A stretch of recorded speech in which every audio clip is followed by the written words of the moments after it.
You need to move back to economy where you belong. Those words would destroy everything Patricia Whitmore thought she knew about power privilege and the price of prejudice. But we're getting ahead of ourselves.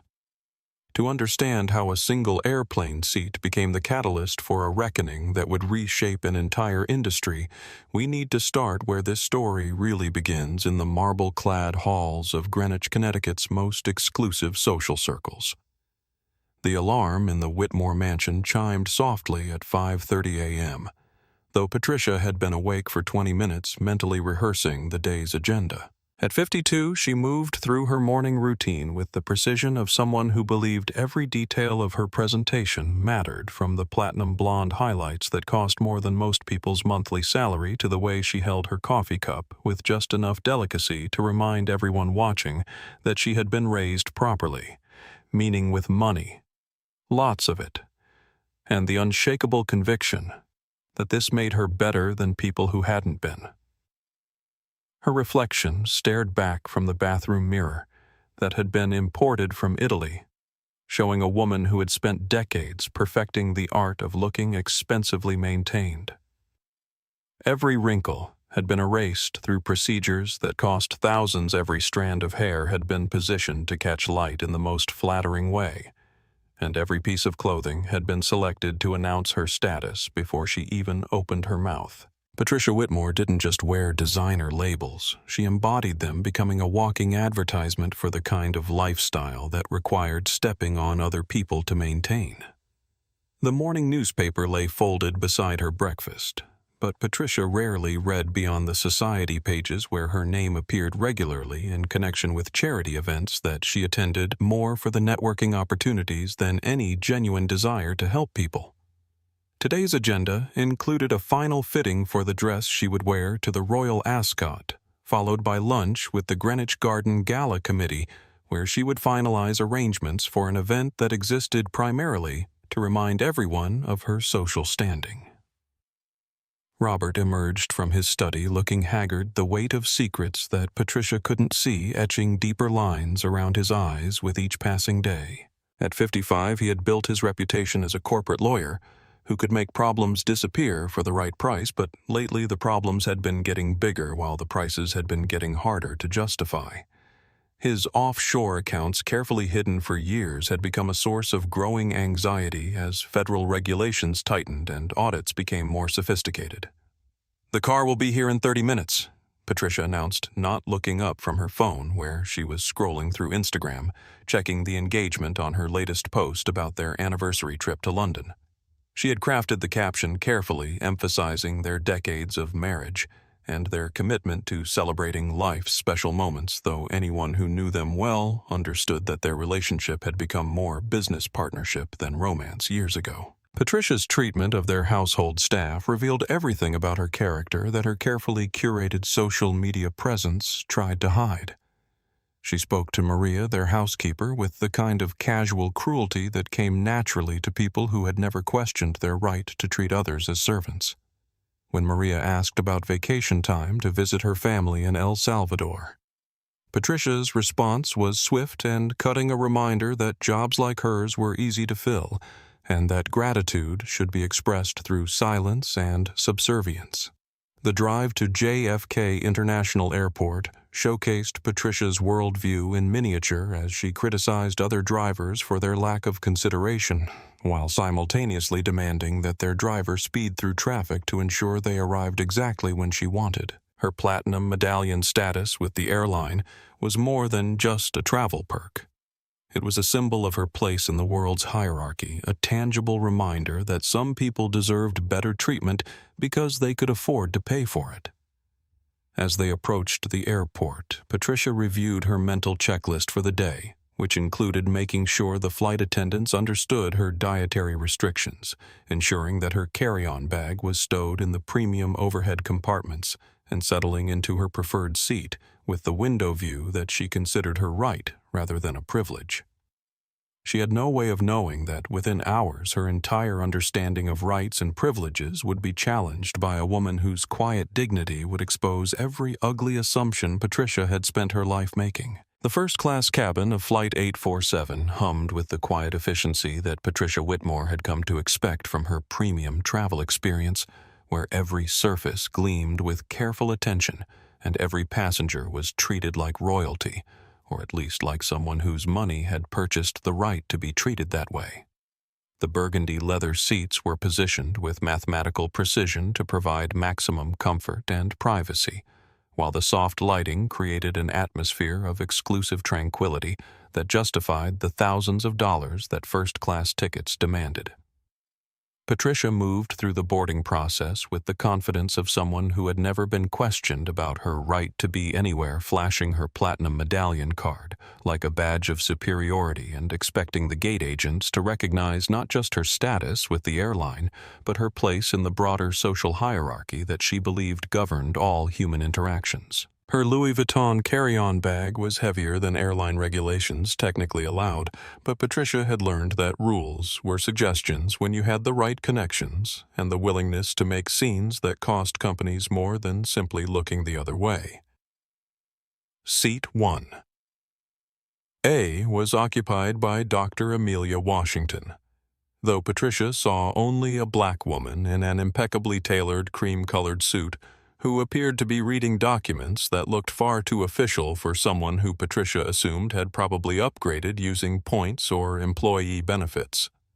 The woman's presence in the premium cabin immediately triggered Patricia's internal alarm system, the one that had been calibrated over decades of believing that certain spaces belonged to certain people and that deviations from this natural order represented either mistakes or intrusions that needed to be corrected.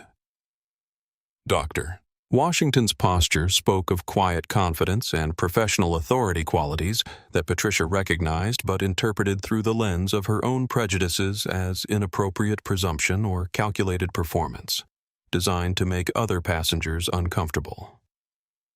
The documents spread across Dr. Washington's tray table bore official seals and classifications that would have impressed anyone who understood their significance, but Patricia saw only papers that seemed designed to create an impression of importance that she believed was unearned and undeserved.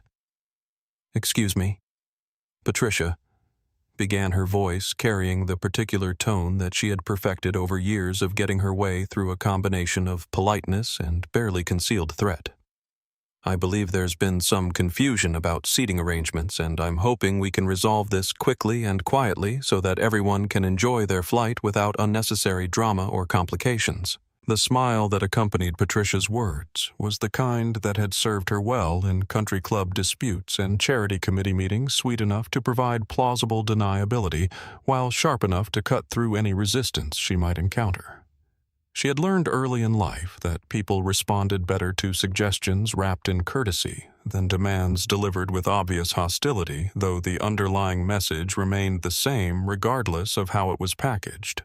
Dr. Washington looked up from her reading with the calm attention of someone accustomed to handling difficult situations with grace and professionalism.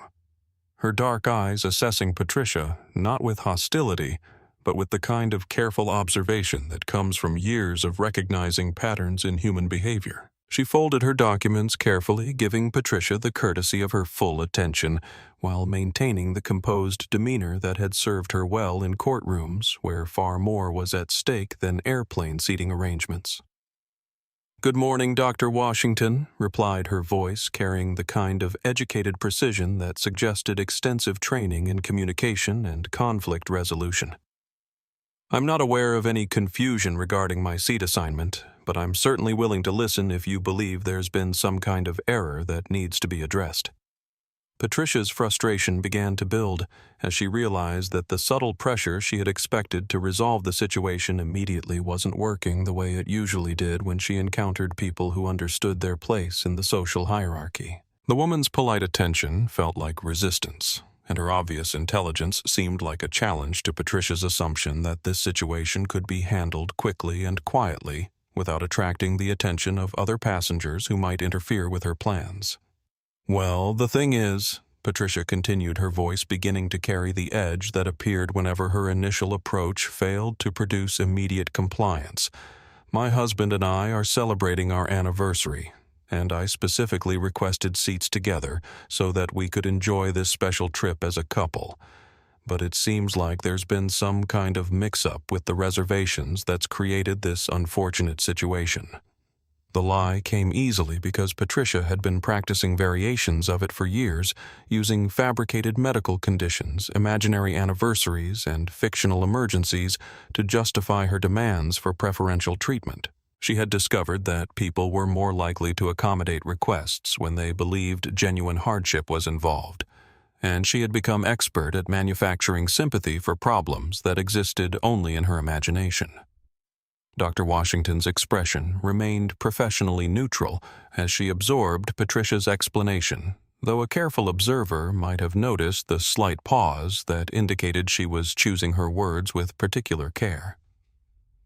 "Congratulations on your anniversary,"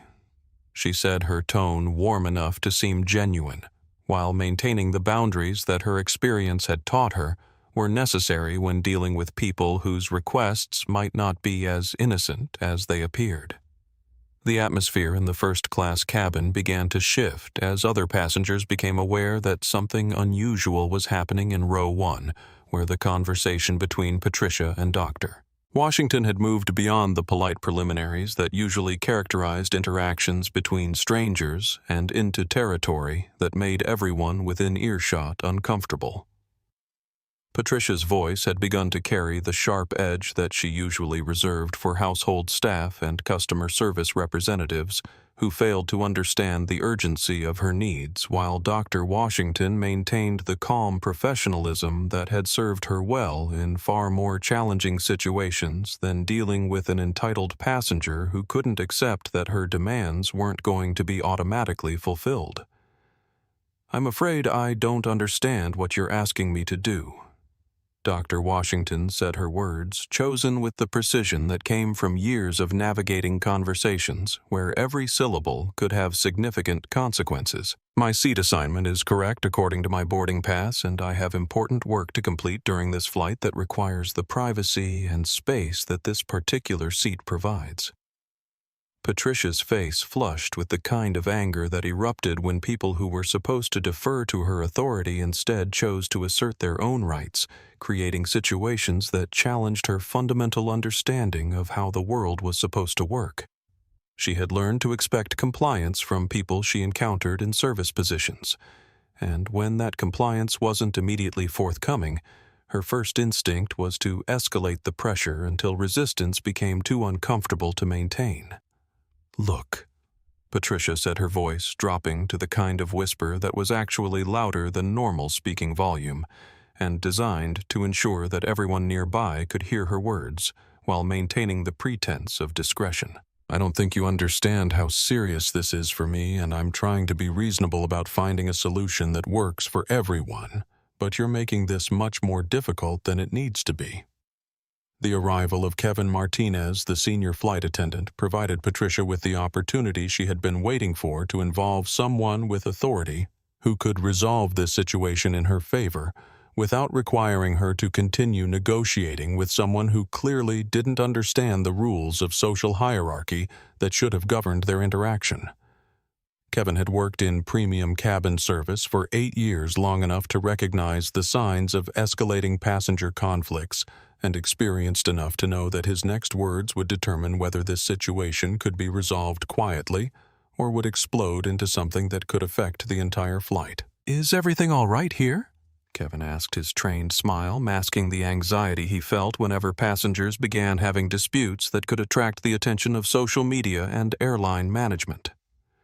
"I want to make sure both of our valued passengers are comfortable and that we can address any concerns before we begin our departure procedures."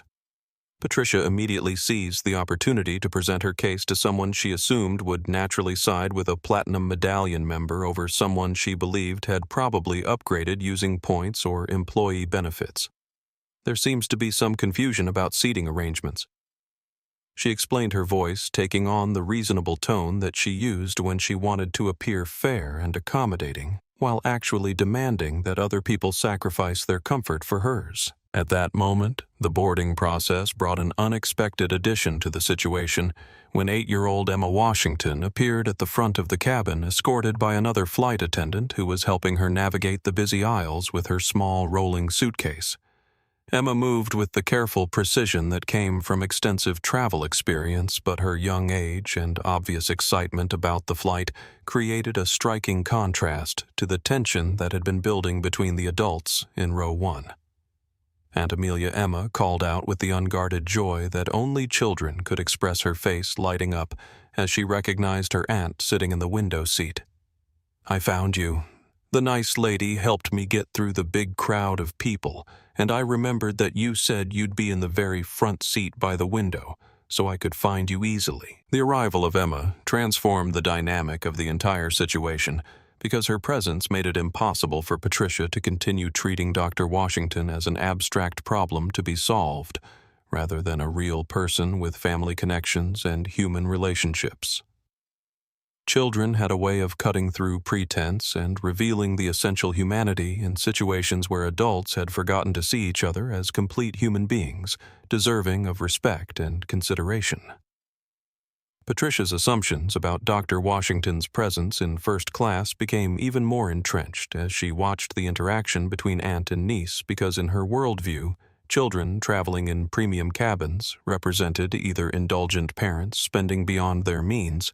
or some kind of charity or upgrade situation that confirmed her belief that certain people didn't belong in spaces reserved for those who could afford to pay full price for their privileges. "Who is this little girl?"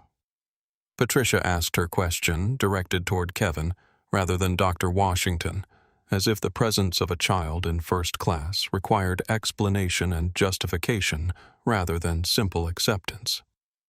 "I wasn't told that there would be unaccompanied minors in this section, and I need to know if this is going to affect the quiet atmosphere that I paid premium prices to enjoy." Emma looked up at Patricia with the kind of direct curiosity that made adults uncomfortable when they were harboring thoughts that wouldn't sound good if spoken aloud to a child. "Hi," she said, with the friendly openness that hadn't yet been trained out of her by years of adult social conditioning. "I'm Emma, and I'm flying to London with my Aunt Amelia to see the museums, and maybe the place where the Queen lives if we have time." The innocence of Emma's response highlighted the ugliness of Patricia's suspicions in a way that made other passengers uncomfortable as they began to understand what was really happening in the conversation they had been overhearing. Children had a way of exposing adult prejudice simply by existing naturally in spaces where their presence challenged assumptions about who belonged where and why. Patricia's decision to document what she perceived as an injustice revealed the dangerous intersection of social media and prejudice, where personal grievances could be amplified into public spectacles without regard for truth or consequences. She retrieved her phone with the practiced efficiency of someone who had learned to weaponize documentation, believing that recording her complaints would provide evidence of the poor treatment she was receiving and generate sympathy from her social media followers who shared her worldview about appropriate behavior and proper places for different kinds of people. "I cannot believe the lack of customer service I'm experiencing on this flight," Patricia announced to her phone's camera, holding it at an angle that captured Dr. Washington's profile while focusing primarily on her own face to emphasize her role as the victim in this narrative. "I am a Platinum Medallion member celebrating my anniversary, and I am being forced to sit in an uncomfortable seat because someone who clearly doesn't understand first-class etiquette is refusing to accommodate a reasonable request." The live stream began attracting viewers immediately drawn by Patricia's hashtags about poor airline service and discrimination against paying customers. Though the discrimination she imagined was quite different from the discrimination that was actually taking place in real time, as hundreds of people watched a privileged woman attempt to force a black passenger out of her assigned seat. Social media had created new opportunities for public humiliation, but it had also created new opportunities for people to expose themselves in ways they didn't intend or understand.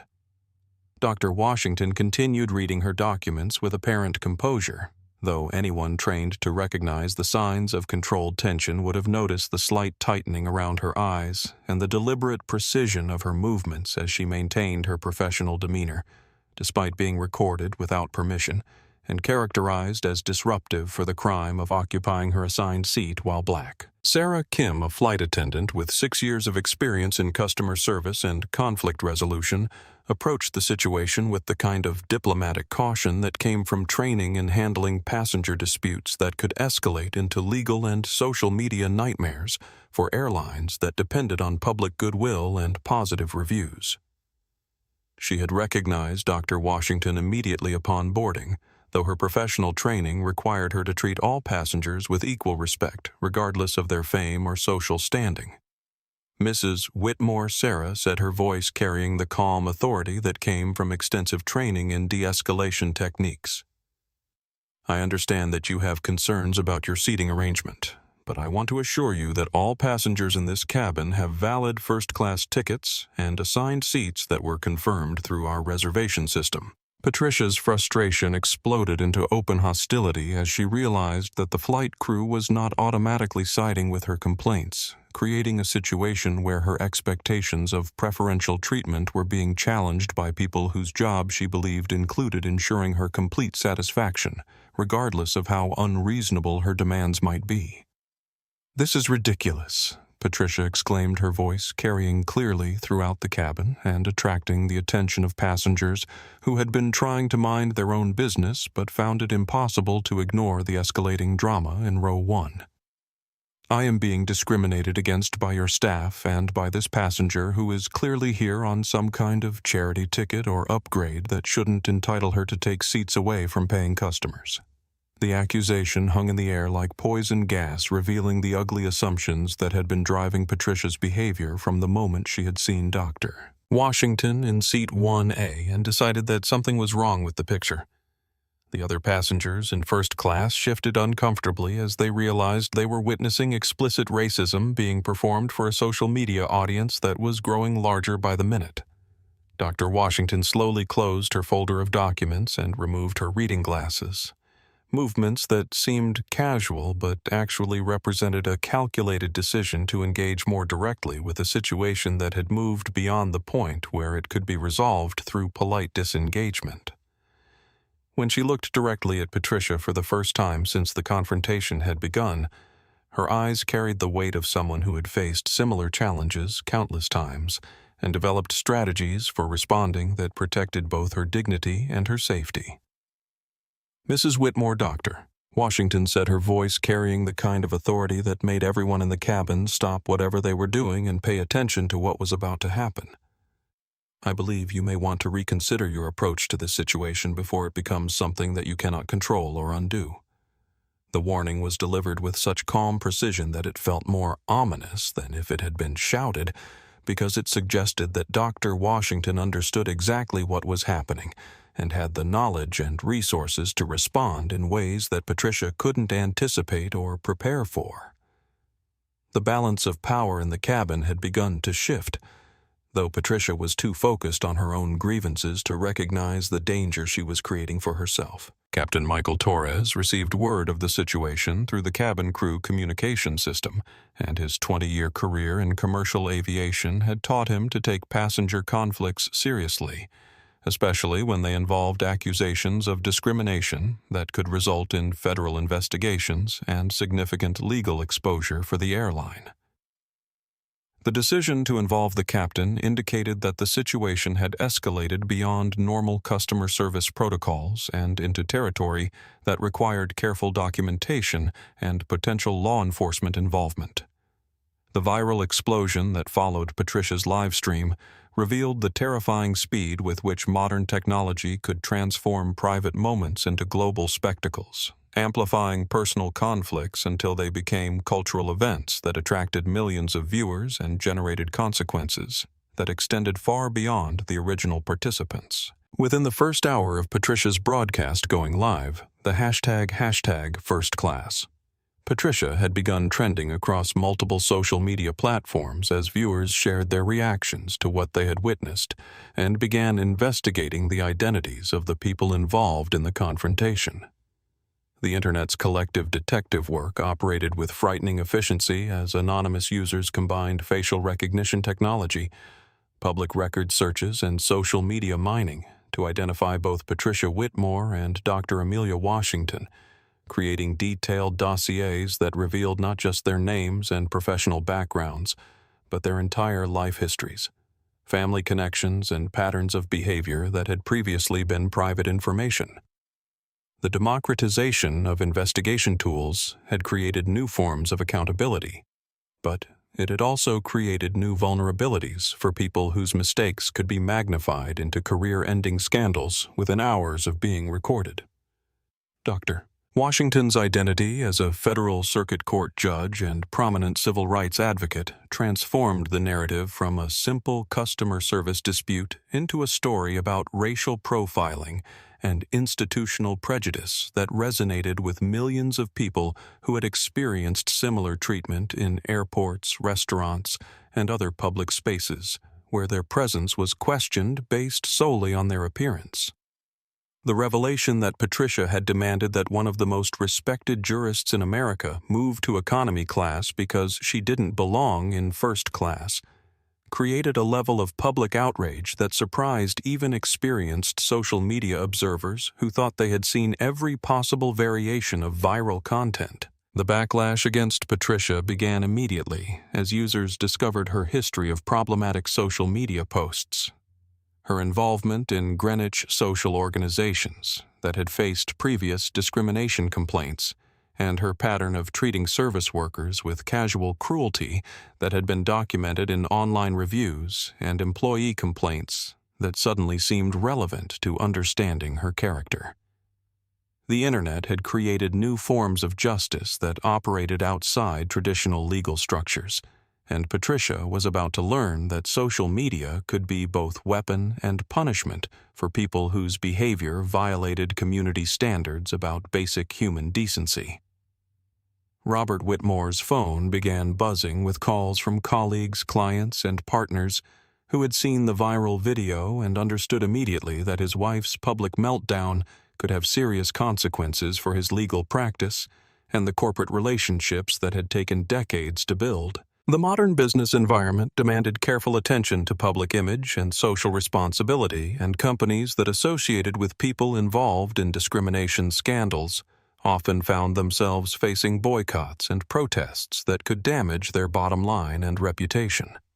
The law firm where Robert worked as a senior partner had spent years building relationships with pharmaceutical companies, defense contractors, and financial institutions that were increasingly sensitive to public relations disasters that could affect their stock prices and customer loyalty. The partners held an emergency conference call to discuss the potential impact of Patricia's viral moment on their client relationships and their firm's reputation, because modern corporate clients expected their legal representation to come from firms that maintained impeccable public images and avoided controversial associations. Ashley Whitmore. Patricia's 24-year-old daughter, who worked in marketing for a sustainable fashion startup in Brooklyn, watched her carefully cultivated professional network disintegrate in real time as colleagues and friends distanced themselves from anyone connected to the woman who had become the Internet's latest symbol of entitled racism.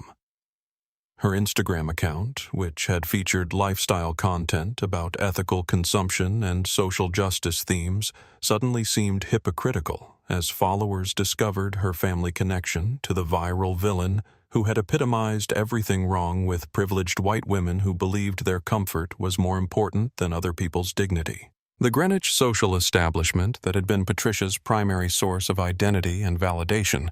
began the delicate process of excommunicating someone whose behavior had brought negative attention to communities that prided themselves on maintaining appearances and avoiding public scandals.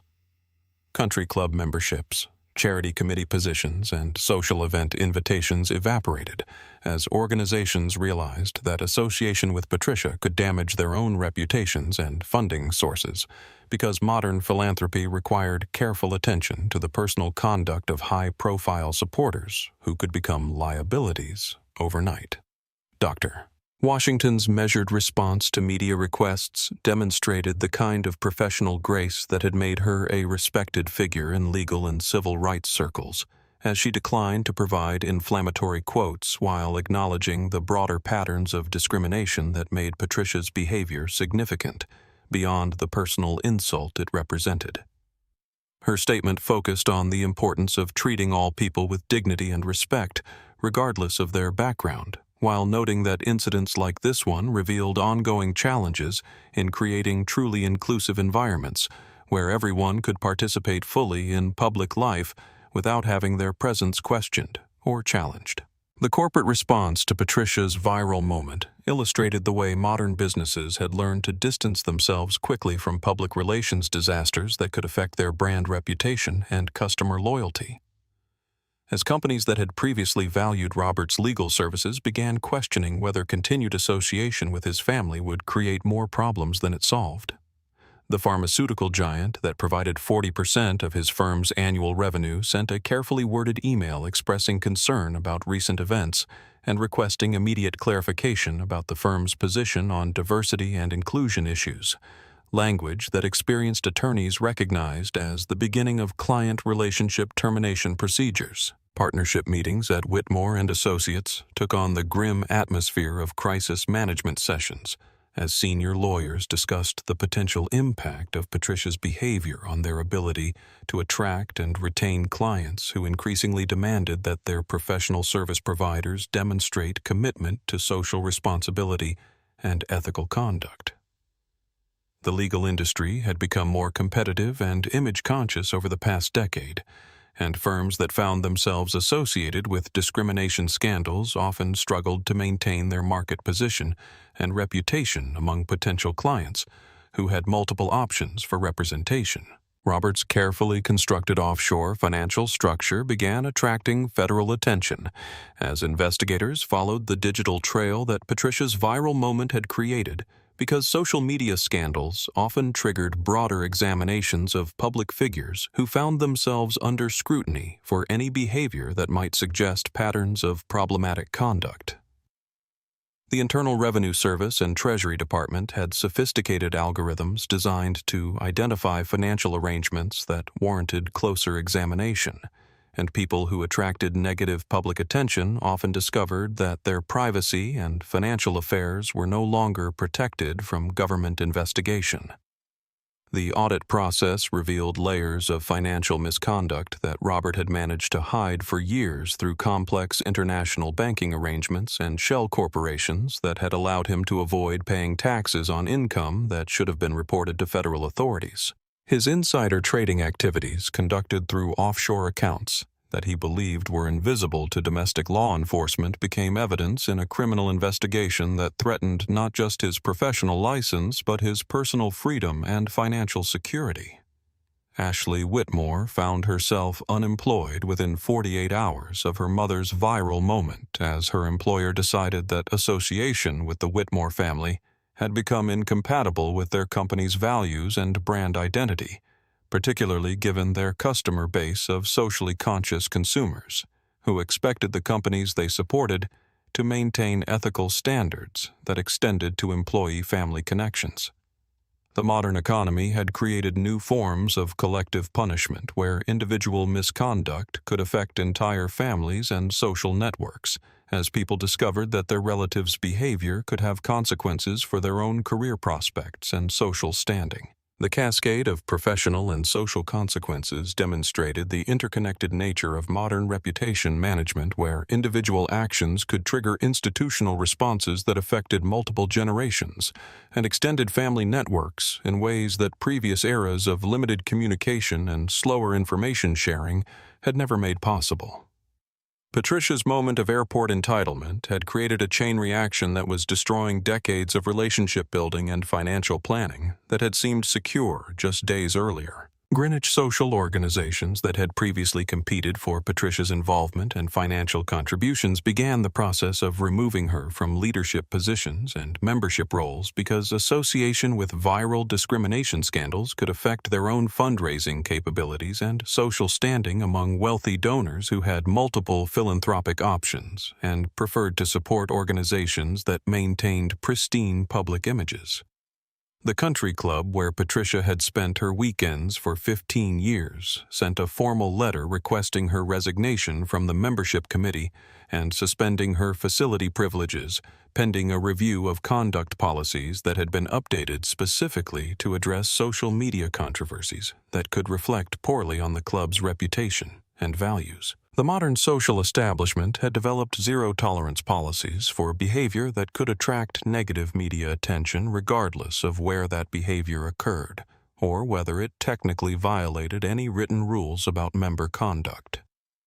Dr. Washington's access to federal investigation resources allowed her to conduct the kind of comprehensive background research that revealed the true scope of Patricia's pattern of discriminatory behavior and the financial crimes that had funded her lifestyle of entitled privilege, creating a detailed picture of someone whose viral airport moment was actually the inevitable result of years of believing that rules and social norms didn't apply to people with enough money to buy their way out of consequences. The investigation revealed that Patricia's treatment of service workers, minorities, and anyone she perceived as lower in social status had been documented in numerous complaints, lawsuits, and incidents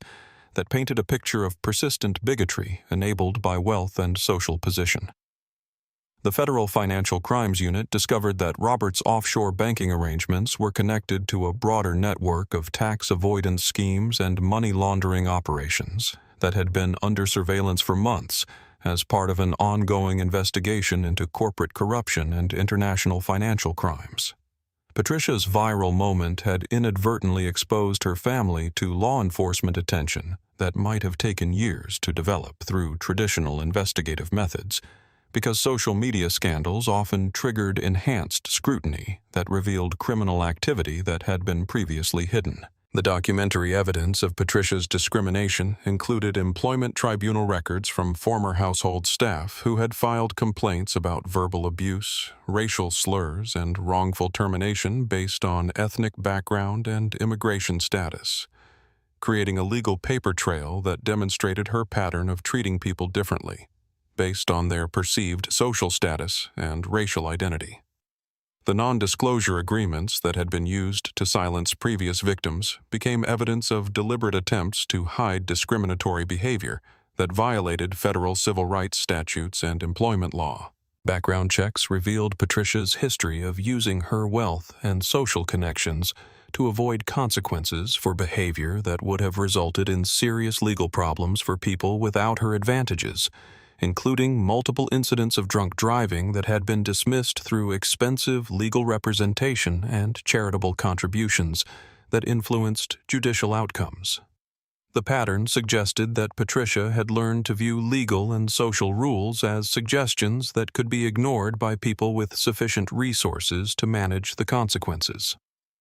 Investigation into Robert's client relationships revealed connections to companies that were under federal scrutiny for various forms of corporate misconduct, including price-fixing schemes, environmental violations, and fraudulent business practices that had cost consumers and taxpayers millions of dollars. His legal practice had specialized in helping corporations minimize their exposure to regulatory oversight and criminal prosecution, using techniques that bordered on obstruction of justice and conspiracy to defraud the government.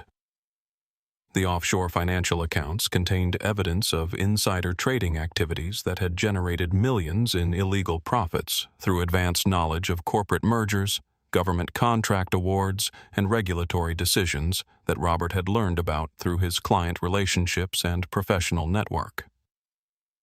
The sophisticated nature of the financial crimes suggested coordination with international criminal organizations that specialized in hiding assets from law enforcement and tax authorities. Federal prosecutors began building cases that could result in decades of prison time for financial crimes that had been ongoing for years but had only been discovered because Patricia's viral discrimination moment had triggered the kind of public attention that made comprehensive investigation both possible and politically necessary.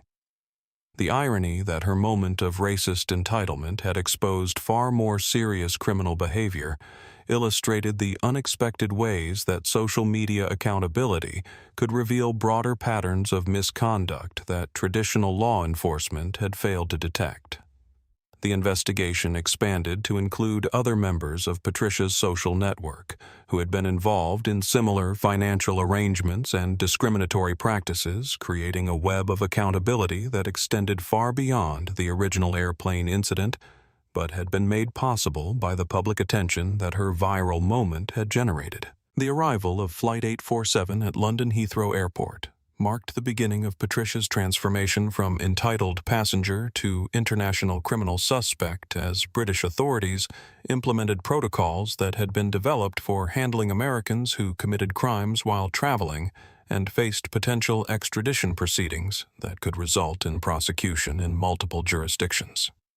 The London Metropolitan Police had coordinated with federal law enforcement agencies to ensure that Patricia's arrest would be conducted according to international legal standards that protected both British sovereignty and American constitutional rights, while making clear that her viral behavior had triggered serious criminal charges that extended far beyond airline customer service disputes. Patricia's disbelief at seeing uniformed officers waiting at the gate reflected her inability to understand that her actions had consequences that extended beyond social embarrassment and temporary inconvenience because her lifetime of privilege had insulated her from any serious accountability for behavior that would have resulted in immediate arrest and prosecution if committed by someone without her social advantages.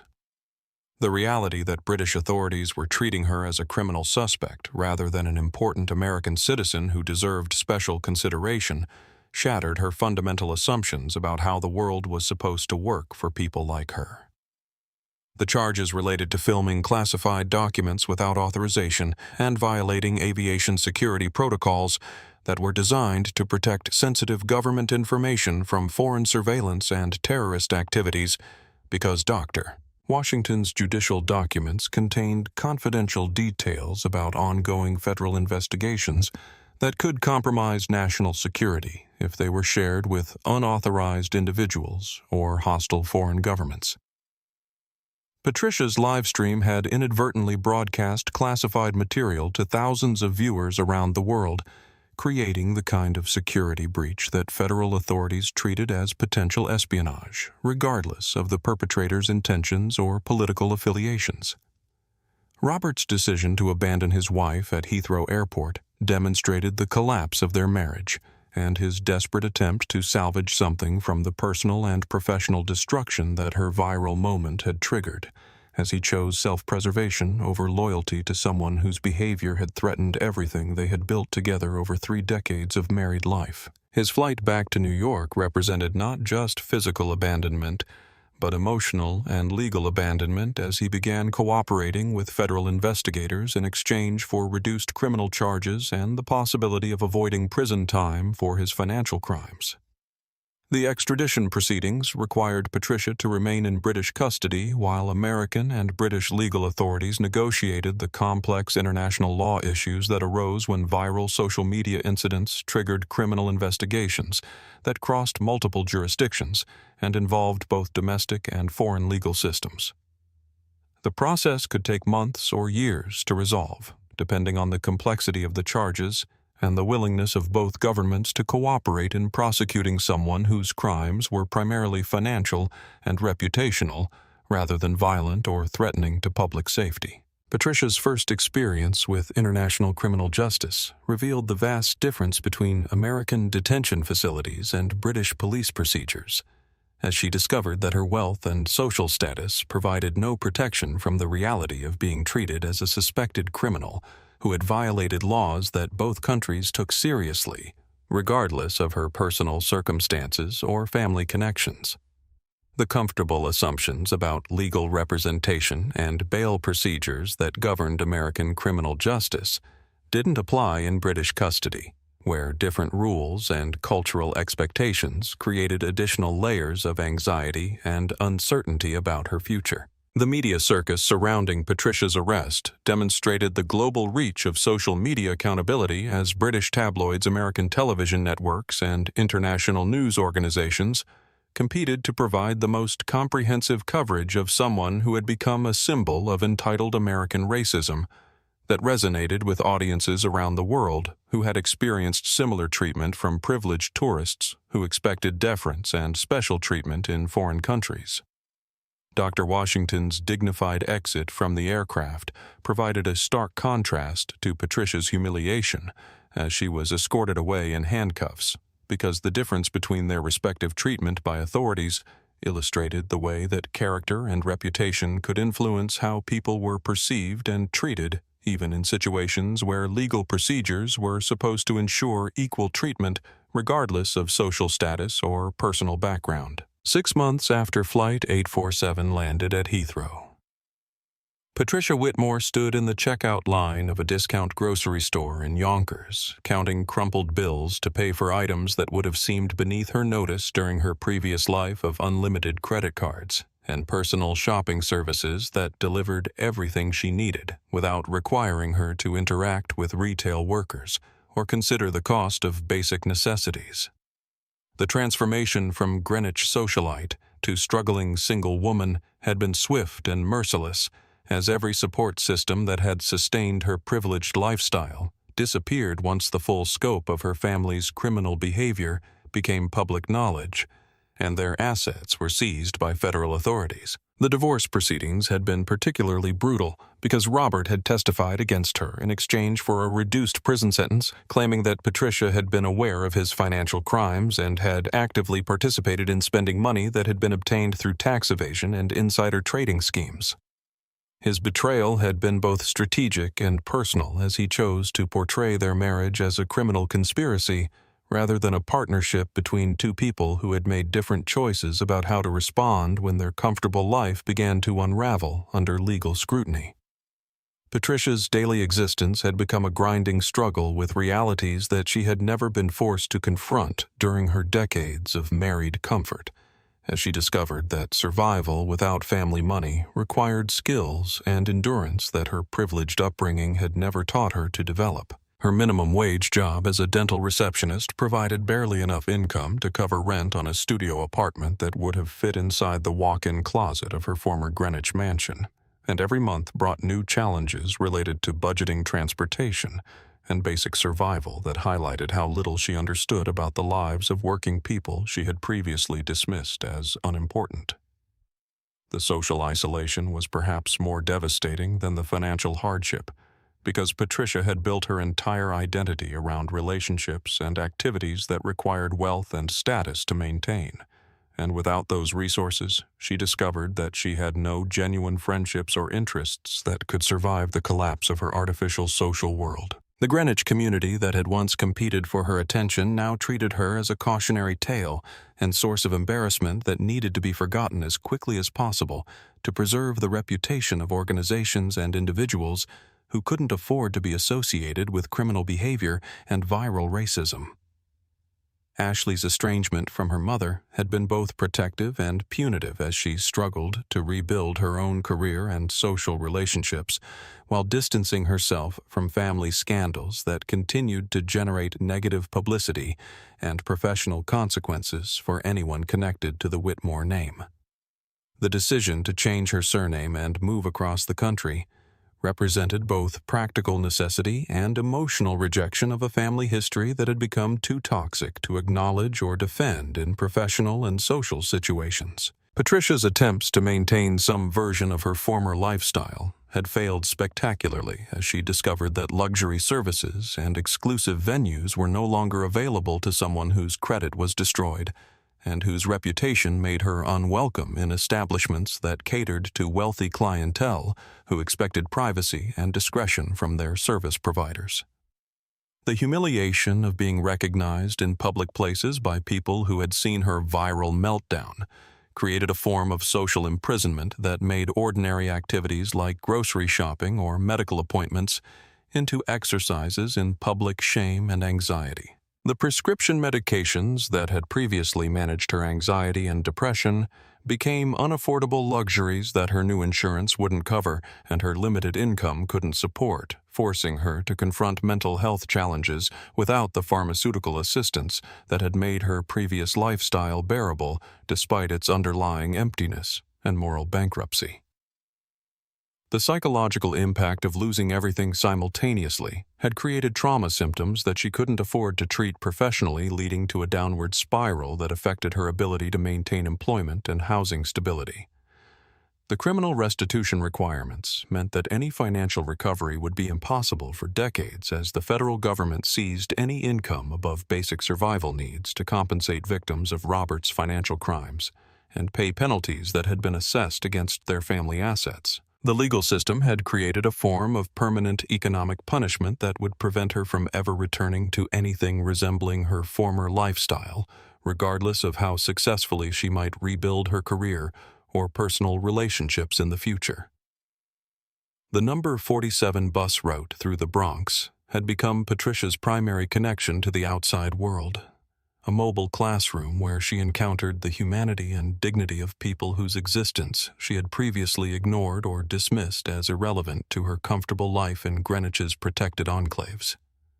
The daily commute to her job at the dental clinic required 45 minutes each way, on crowded public transportation that forced her into contact with working families, elderly immigrants, and struggling students who demonstrated forms of grace and mutual support that she had never learned to recognize or appreciate during her years of private car service and first-class travel. The irony of her dependence on public transportation was not lost on Patricia, as she remembered her complaints about airline seating and her demands for premium treatment that now seemed grotesquely entitled when compared to the daily challenges faced by people who couldn't afford cars or taxi service but maintained their dignity and courtesy despite economic hardship that made her current struggles seem manageable by comparison.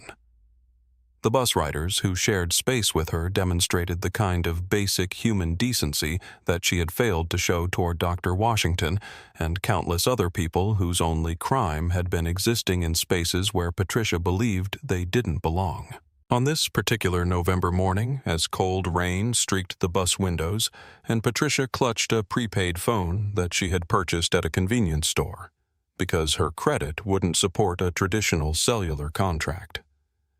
She opened a news application that had become her primary source of information about the world beyond her immediate survival concerns. The headline that appeared on her screen created a physical reaction that felt like being punched in the stomach as she read that Dr. Amelia Washington had been nominated to serve as the next Associate Justice of the United States Supreme Court. The accompanying photograph showed Dr. Washington standing in the Rose Garden beside the President of the United States wearing the same cream-colored suit that she had worn on Flight 847,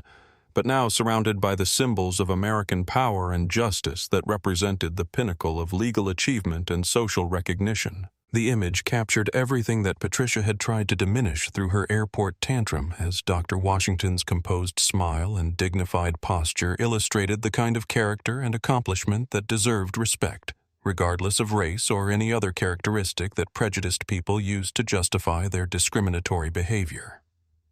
Reading about Dr. Washington's extraordinary career and her decades of commitment to civil rights advocacy revealed the magnitude of Patricia's error in assuming that appearance could predict worth or that social status could be determined through superficial observation and racist stereotyping.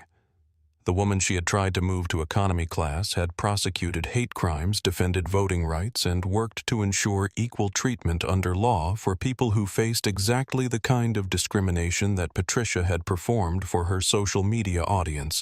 without understanding the broader implications of her behavior. The bus lurched to a stop in front of a community center where a group of teenagers was waiting to board their backpacks and school uniforms, indicating that they were students traveling to or from educational activities that required public transportation because their families couldn't afford private alternatives.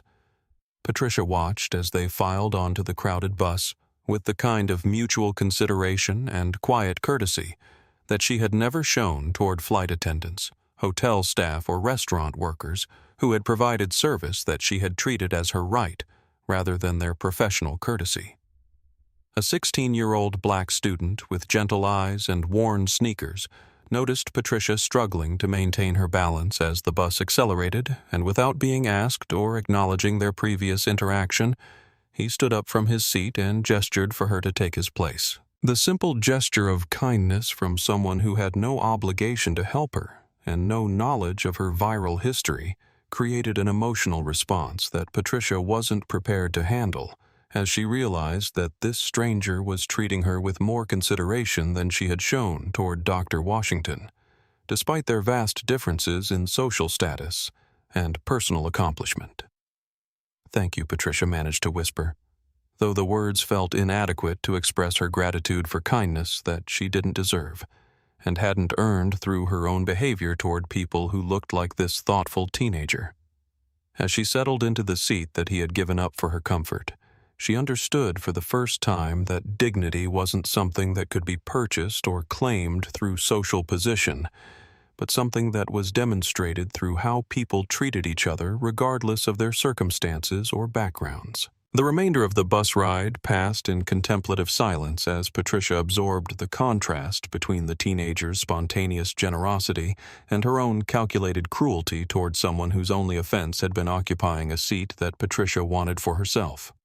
The viral video that had destroyed her life suddenly seemed less like unfair punishment and more like inevitable consequence of behavior that violated basic principles of human decency that this young man understood, despite his obvious economic disadvantages and her former wealth and social advantages. The decision to write to Dr. Washington came after weeks of internal struggle, as Patricia confronted the reality that her viral moment had caused genuine harm to someone who had done nothing to deserve public humiliation and racist attack, and that meaningful accountability required more than private regret or self-pity about the consequences that her behavior had triggered for her own life and family. The letter-writing process forced her to examine her motivations honestly and acknowledge that her desire to make contact with Dr. Washington was motivated by genuine remorse rather than strategic calculation designed to improve her public image or reduce the social and legal consequences of her actions. Patricia purchased a box of simple stationery at a discount store and spent hours crafting drafts that moved beyond apology into territory that required acknowledging the specific ways that her behavior had reinforced harmful stereotypes and contributed to the broader patterns of discrimination that made air travel and public accommodations uncomfortable or hostile for people whose presence was questioned based on their appearance rather than their legitimate right to occupy space that they had paid to access. The final version of her letter avoided the self-serving language that had characterized her previous attempts to explain or minimize her airport behavior, and instead focused on accepting full responsibility for choices that had caused harm while acknowledging that understanding the impact of her actions was an ongoing process rather than a single moment of enlightenment that could erase the damage that had been done through years of treating people differently based on racist assumptions about their worth and social status. Dear Dr. Washington, the letter began. I am writing to acknowledge that my behavior toward you on Flight 847 was wrong, harmful, and inexcusable, regardless of the personal stress or social pressures that I might claim influenced my actions that day. I understand that my demand for you to move seats was based entirely on racist assumptions about your right to be in first class, and that my subsequent social media posts and comments to other passengers created a public spectacle that subjected you to scrutiny and criticism that you did nothing to deserve and should never have been forced to endure.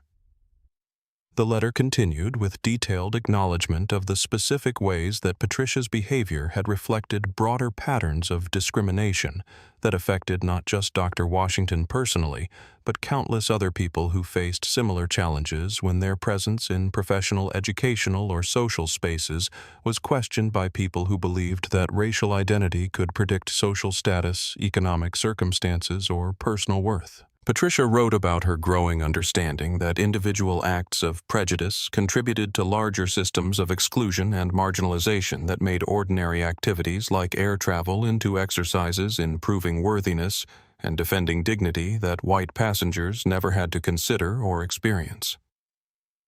The most difficult section of the letter involved acknowledging that Patricia's viral moment had exposed Dr. Washington to death threats, harassment, and invasion of privacy from internet trolls who had used her personal information to target her family and professional colleagues with racist abuse that continued for months after the original incident had faded from mainstream news coverage. The recognition that her airport tantrum had triggered ongoing victimization of someone whose only crime had been existing while black, in a space that Patricia considered her exclusive domain, created a level of responsibility that she was only beginning to understand and accept. Patricia also wrote about the ways that her behavior had potentially affected Emma, the 8-year-old girl whose excitement about traveling to London with her aunt had been overshadowed by witnessing adult racism that could have lasting psychological impact on a child's understanding of her place in the world and her right to feel safe and welcome in public spaces. The recognition that her actions had traumatized a child forced Patricia to confront the generational impact of discrimination and the ways that individual prejudice could affect young people's development and self-worth in ways that extended far beyond the immediate incident. The letter concluded with a commitment to ongoing accountability work that wasn't designed to earn forgiveness or reduce consequences, but rather to ensure that Patricia's understanding of racism and her responsibility to combat it would continue developing through education, volunteer service, and support for organizations that worked to create more inclusive and equitable communities where people like Dr. Washington and Emma could exist without having their dignity challenged by strangers who believed that appearance could determine worth or belonging. Patricia mailed the letter without expecting or requesting a response because she understood that Dr. Washington had no obligation to engage with someone who had caused her harm, and that genuine accountability required accepting that forgiveness was something that couldn't be demanded or negotiated but only offered freely by people who had been wronged if and when they chose to extend that grace to someone who had violated their basic human dignity through prejudiced behavior. Patricia's volunteer work at the Bronx Community Kitchen began as court-mandated community service, but evolved into something deeper as she discovered that serving meals to homeless families and elderly immigrants provided opportunities to practice the kind of basic human consideration that she had failed to demonstrate during her years of privilege and entitlement. The work was physically demanding and emotionally challenging, because it required her to interact with people whose life circumstances forced her to confront the arbitrary nature of economic security and social status that she had previously taken for granted as permanent features of her identity rather than temporary advantages that could disappear without warning.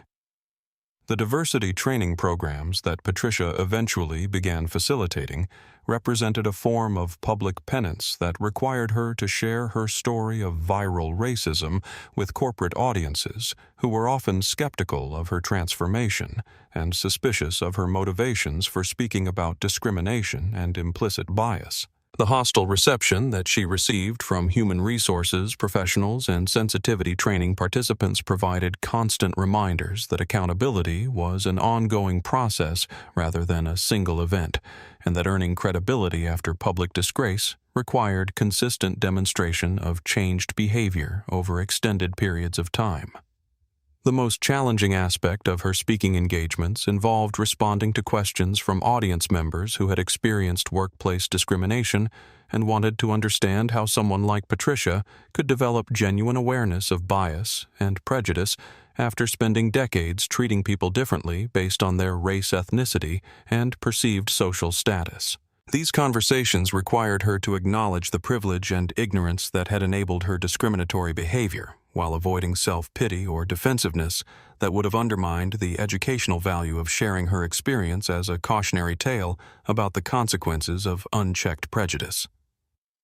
Patricia's relationship with Emma Washington developed slowly through supervised visits that were initially arranged through the restorative justice program that Dr. Washington had agreed to participate in as part of her commitment to transforming individual accountability into broader social change.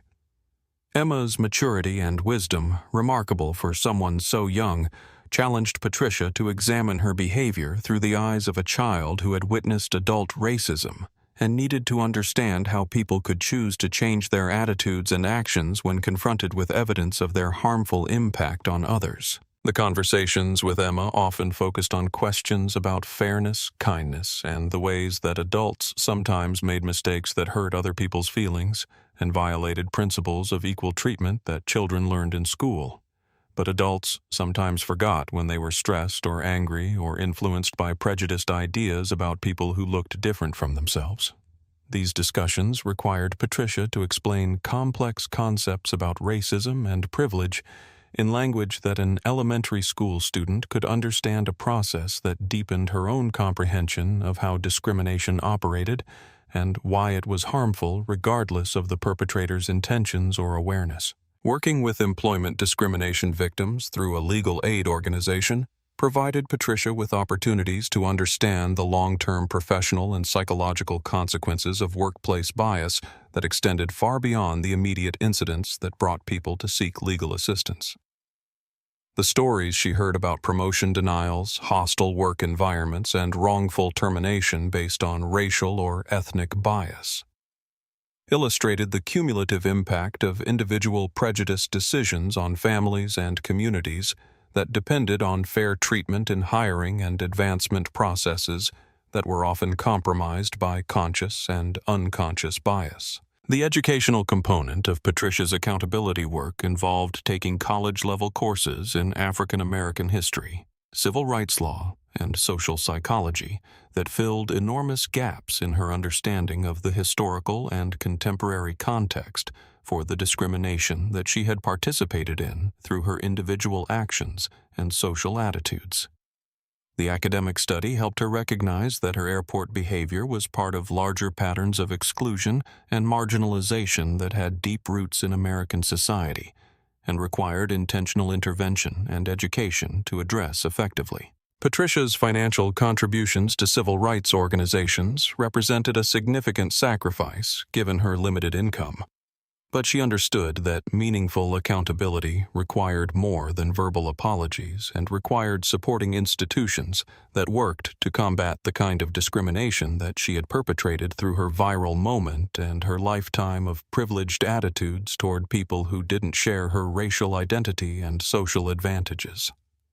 The restorative justice session took place 18 months after the airplane incident in a conference room at the federal courthouse in Manhattan, where Dr. Washington maintained her chambers and conducted the judicial business that had been temporarily disrupted by the harassment and security concerns that followed Patricia's viral meltdown. The facilitator, Maria Santos, had extensive experience in mediating conversations between people who had caused harm and those who had been victimized, but she understood that this particular dialogue carried additional complexity because of the public nature of the original incident and the ongoing legal and social consequences that continued affecting both participants in different ways.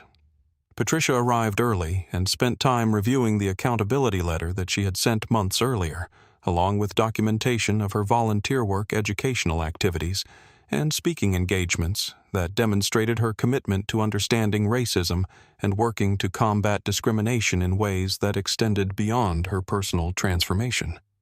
The preparation had been intensive and emotionally exhausting because it required her to maintain focus on Dr. Washington's experience and perspective rather than her own suffering and loss, a discipline that challenged her lifelong habit of centering her own comfort and needs in conversations about conflict and harm.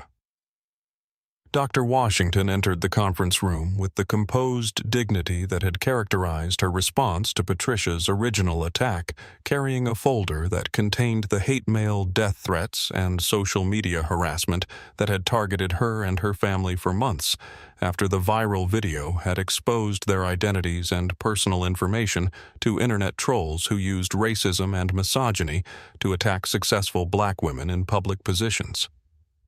The documentation served as a reminder that Patricia's airport tantrum had triggered consequences that extended far beyond the original participants and had created ongoing safety and privacy concerns for people who had done nothing to deserve such treatment. Mrs. Whitmore, Doctor. Washington began, her voice carrying the formal courtesy that she maintained in professional settings where personal emotions needed to be managed carefully to ensure productive communication. I appreciate your willingness to participate in this process and the accountability work that you have undertaken over the past year and a half, though I want to be clear that my participation today is motivated by my commitment to restorative justice principles, rather than personal forgiveness or reconciliation. Patricia nodded, understanding that the conversation was taking place on Dr. Washington's terms, and that her role was to listen, learn, and accept responsibility, rather than seek absolution or emotional comfort that would prioritize her needs over those of the person she had harmed through her discriminatory behavior. The distinction between accountability and forgiveness was crucial, because it allowed the dialogue to focus on understanding impact and preventing future harm, rather than managing Patricia's guilt or Dr. Washington's trauma in ways that would compromise the educational and healing potential of their exchange. The discussion of Emma's experience revealed the collateral damage that Patricia's behavior had caused to a child who had been excited about traveling with her aunt, but instead witnessed adult racism that required extensive conversation and counseling to process appropriately.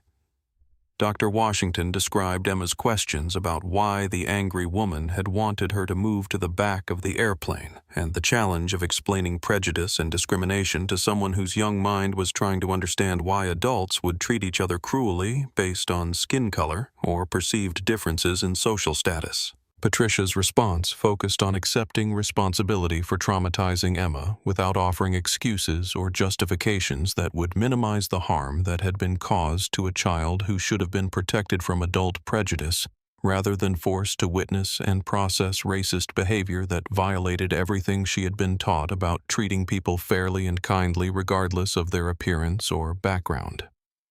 The acknowledgement of harm to Emma was particularly difficult, because it required Patricia to confront the intergenerational impact of racism and the ways that individual discriminatory acts could affect children's developing understanding of their place in the world and their right to feel safe and valued in public spaces. The conversation about ongoing harassment and security concerns revealed the lasting impact of social media exposure on Dr. Washington's professional and personal life as she described the additional security measures that had become necessary to protect her family from people who had used Patricia's viral video as justification for escalating threats and invasive behavior that continued long after the original incident had faded from public attention. The recognition that Patricia's live stream had exposed Dr. Washington to ongoing victimization created a level of responsibility that extended far beyond the original airport interaction and required ongoing vigilance and support to address effectively. Dr. Washington concluded the session by acknowledging Patricia's accountability work, while making clear that genuine transformation required sustained commitment to anti-racism education and activism that would continue for years beyond their conversation. Because understanding discrimination and working to combat it was a lifelong process rather than a temporary response to public embarrassment or legal consequences. The challenge for Patricia was to maintain her commitment to growth and service, even when public attention faded and social pressure to demonstrate change diminished over time. Dr. Washington's nomination to the Supreme Court provided her with a platform to address the broader implications of discriminatory behavior in transportation, hospitality, and other public accommodations that served diverse populations, but often failed to provide equal treatment and dignity to all customers, regardless of their race, ethnicity, or perceived social status. Her confirmation hearings included detailed discussion of implicit bias in customer service, the role of corporate policies in either preventing or enabling discrimination, and the need for industry-wide training programs that would help employees recognize and interrupt prejudiced behavior before it escalated into viral incidents that damaged both individuals and institutional reputations. The Federal Aviation Administration implemented new guidelines for addressing passenger conflicts that involved allegations of discrimination, requiring airlines to document incidents thoroughly and provide training for crew members that focused specifically on recognizing racial bias and responding appropriately to situations where passengers' presence or behavior was challenged based on appearance rather than legitimate safety or security concerns. The new protocols included mandatory reporting of discrimination complaints and regular auditing of airline practices to ensure compliance with federal civil rights laws that prohibited unequal treatment in interstate commerce and public transportation. Patricia's testimony before congressional committees examining discrimination in transportation provided legislators with first-hand insight into the thought processes and social pressures that enabled privileged individuals to justify treating fellow citizens differently based on racist assumptions about their worth and belonging. Her detailed account of the internal rationalization that had preceded her viral meltdown helped lawmakers understand the need for educational interventions that addressed implicit bias before it manifested in discriminatory behavior that violated civil rights and created hostile environments for minority travelers. The airline industry's response to increased federal oversight included comprehensive diversity and inclusion training for all customer-facing employees, with particular emphasis on recognizing the difference between legitimate security concerns and prejudiced assumptions about passengers who didn't conform to stereotypical expectations about first-class travelers or premium service customers. The training programs incorporated Patricia's story as a case study in how individual bias could escalate into public relations disasters that damaged corporate reputation and exposed companies to legal liability under federal discrimination statutes. Robert's early release from federal prison was contingent on his participation in financial crimes education programs that helped other white-collar offenders understand the connection between personal greed and broader patterns of economic inequality that were reinforced through tax evasion, insider trading, and other forms of financial misconduct that concentrated wealth among privileged individuals at the expense of public resources and economic opportunity for working families in marginalized communities. Ashley's decision to pursue law school and specialize in civil rights advocacy represented her attempt to restore honor to the family name through service to communities that had been harmed by discrimination and prejudice, because she understood that her mother's viral moment had damaged not just her own reputation, but the broader struggle for racial equality and social justice that required sustained commitment from people who benefited from privilege and wanted to use their advantages to create positive change rather than perpetuate existing inequalities. The legal precedent established through Dr. Washington's subsequent Supreme Court decisions provided stronger protections for individuals who faced discrimination in public accommodations, employment, housing, and other areas where federal civil rights laws required equal treatment, but were often undermined by subtle forms of bias that were difficult to prove or address through traditional legal remedies. Her jurisprudence emphasized the cumulative impact of individual discriminatory acts and the need for institutional changes that addressed patterns of exclusion rather than just isolated incidents of obvious prejudice. Patricia's work with corporate diversity training programs expanded to include financial services, healthcare education, and other industries where customer service interactions provided opportunities for discriminatory treatment that violated both legal requirements and basic principles of human dignity that should have governed professional relationships regardless of racial identity or socioeconomic status. 3 years after Flight 847 landed at Heathrow, The transformation of both participants in the viral incident had created measurable changes in how institutions and individuals approached issues of race privilege and accountability in ways that extended far beyond their personal growth and professional development. Patricia's speaking engagements had evolved from awkward attempts at public penance into sophisticated presentations about implicit bias and the process of recognizing and changing discriminatory attitudes that had been shaped by lifetime exposure to racist ideas and privileged social positions that insulated people from understanding the impact of their behavior on others. The corporate audiences that initially received Patricia with skepticism and hostility gradually developed respect for her commitment to sustained accountability work that went beyond surface-level apologies and included genuine education about the historical and contemporary context for discrimination that helped explain why individual prejudiced acts were part of larger patterns of exclusion and marginalization that required intentional intervention to address effectively. Emma Washington, now 11 years old and increasingly articulate about issues of fairness and justice, had begun speaking to elementary school audiences about the importance of treating all people with kindness and respect, regardless of their appearance or background.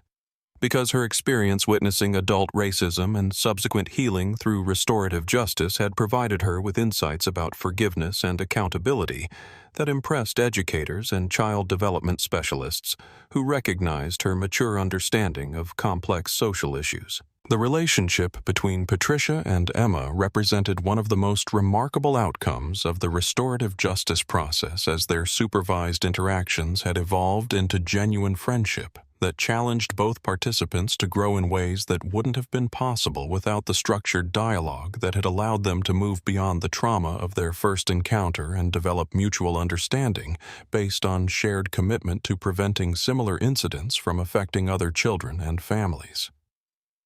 Patricia's financial recovery had been slow and limited because of restitution requirements and employment challenges related to her criminal record and viral notoriety, but she had achieved a modest level of stability that allowed her to maintain decent housing and transportation while continuing her volunteer work and educational activities that provided meaning and purpose that had been absent from her previous life of conspicuous consumption and social competition. The annual Civil Rights Conference, where Dr. Washington delivered keynote speeches about judicial approaches to discrimination, had begun, including Patricia as a workshop facilitator who shared her perspective on the process of confronting and changing racist attitudes, because her transformation provided hope and practical guidance for other people who recognized prejudiced patterns in their own thinking and wanted to develop more inclusive and equitable approaches to interacting with diverse communities. Ashley Whitmore's law school performance and internship work with civil rights organizations had demonstrated her commitment to using legal education to advocate for communities that faced discrimination in housing, employment, and public accommodations, because she understood that her family's legacy of harm could only be addressed through sustained service to people who continued experiencing the kind of treatment that her mother had inflicted on Dr. Washington and countless other victims of prejudice and entitlement. The documentary film about the airplane incident and its aftermath had become required viewing in business schools and corporate training programs that addressed customer service diversity and crisis management, because the story illustrated both the devastating consequences of viral discrimination and the possibility of meaningful change when people chose accountability over defensiveness and education over denial. Robert's work as a public defender represented his attempt to provide legal services to people who couldn't afford private representation and often faced discrimination within the criminal justice process that favored wealthy defendants who could purchase experienced attorneys and favorable treatment from judges and prosecutors who were influenced by class bias and racial prejudice that affected sentencing and plea bargain negotiations. 5 years after her viral meltdown destroyed everything she had once valued, Patricia found herself boarding another airplane for a cross-country flight to attend a diversity conference where she would share her story with human resources professionals who were responsible for creating inclusive workplace environments that prevented discrimination and bias from affecting hiring, promotion, and employee relations decisions that could impact thousands of workers and their families. The economy class seat that she occupied represented not just her reduced financial circumstances, but her transformed understanding of what truly mattered in air travel and human interaction, because the window view and premium amenities that had once seemed essential to her comfort and status now appeared irrelevant compared to the opportunity to travel safely and efficiently while treating fellow passengers and airline employees with the basic courtesy and respect that should characterize all human relationships regardless of social position or economic advantages. The young black mother struggling with multiple carry-on bags and a fussy toddler in the seat across the aisle provided Patricia with an opportunity to offer assistance without expectation of recognition or gratitude, because her accountability work had taught her that genuine service was motivated by empathy and solidarity, rather than social obligation or self-serving desires to appear helpful while actually maintaining emotional distance from people whose struggles she didn't want to understand or share. The flight attendant who recognized Patricia from her viral video chose to treat her with professional courtesy rather than hostility or judgment, demonstrating the kind of grace under pressure that Patricia had failed to show toward Dr. Washington during their original encounter, and illustrating how individual choices about responding to conflict could either escalate tension or create opportunities for understanding and de-escalation that benefited everyone involved in difficult situations. Patricia's quiet satisfaction in helping the overwhelmed mother organize her belongings and entertain her child during the flight represented the kind of meaningful human connection that she had been incapable of recognizing or valuing during her years of privilege and entitlement, when her interactions with other people had been filtered through calculations about social status and personal advantage rather than simple recognition of shared humanity and mutual vulnerability. The absence of cameras, social media attention, or public recognition for her small acts of kindness confirmed that Patricia's transformation was genuine rather than performative, because authentic change was reflected in private behavior and spontaneous responses to opportunities for service, rather than calculated gestures designed to improve public image or demonstrate moral progress to audiences who might provide social or professional benefits in return for evidence of personal growth. The airplane that had once represented Patricia's domain of privilege and exclusion had become a shared space where people from diverse backgrounds traveled together with mutual consideration and respect for each other's comfort and dignity.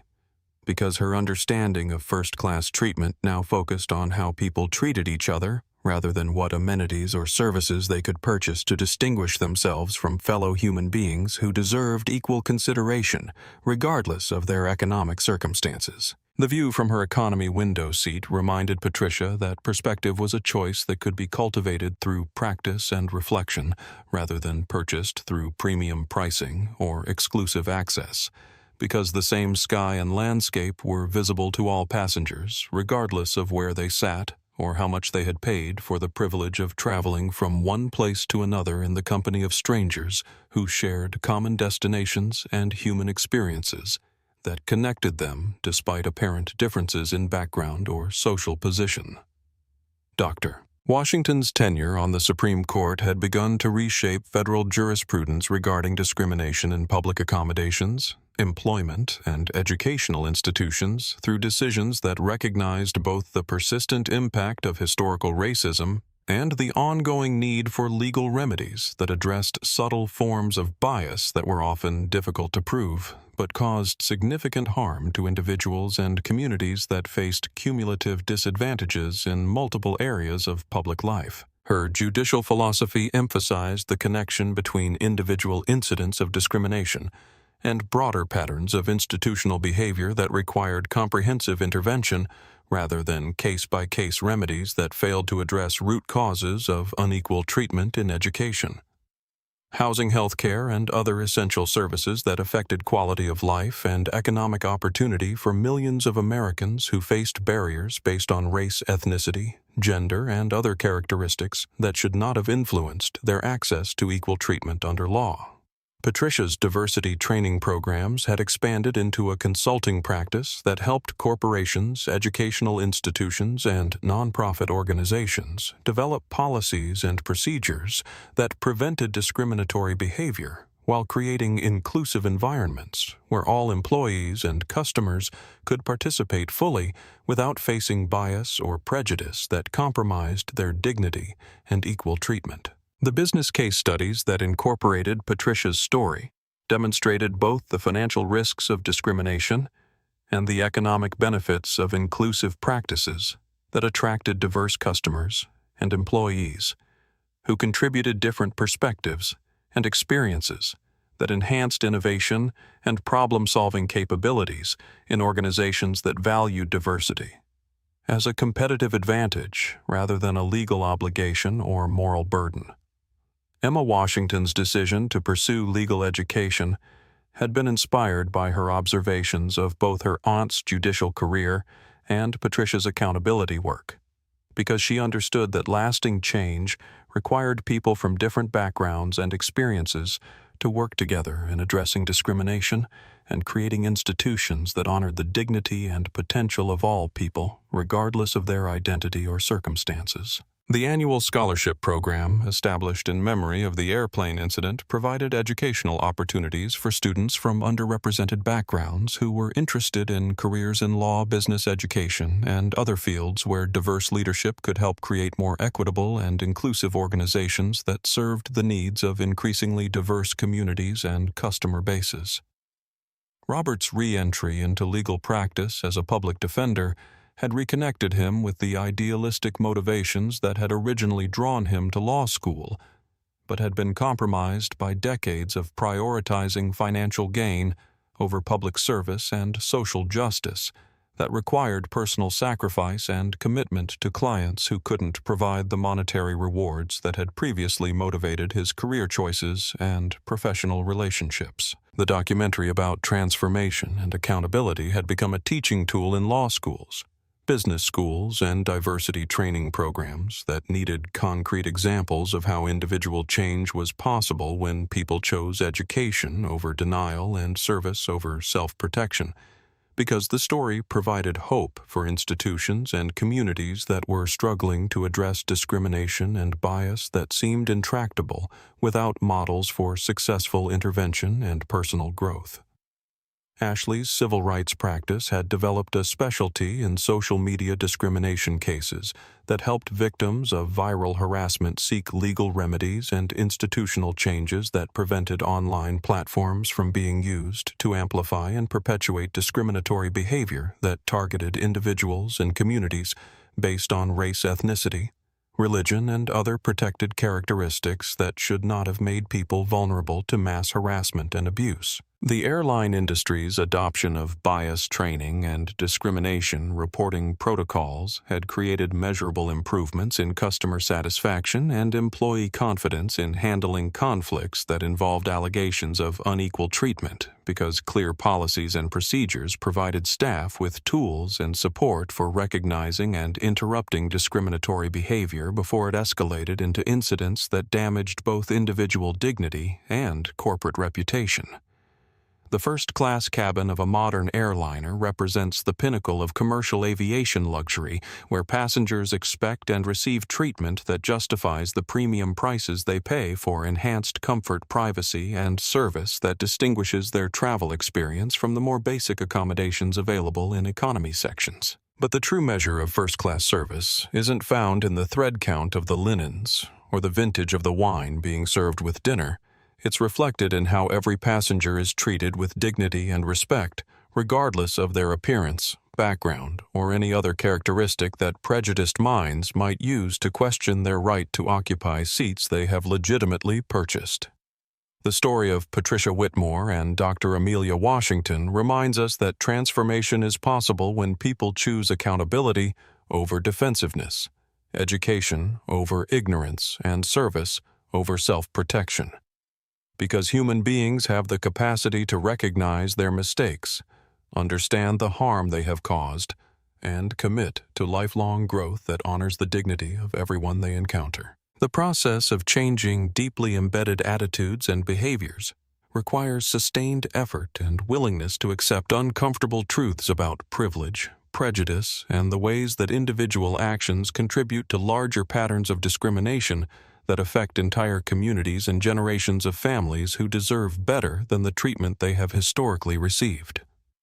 The institutional changes that emerged from their viral encounter demonstrate that individual incidents of discrimination can become catalysts for broader social transformation when people refuse to accept unequal treatment as normal or inevitable, because every moment of injustice contains the potential for education, accountability, and systemic reform that benefits not just the immediate participants, but countless others who face similar challenges in their daily interactions with institutions and individuals who have the power to either recognize their humanity or deny their equal worth and dignity. If this story has moved you to examine your own assumptions and behaviors,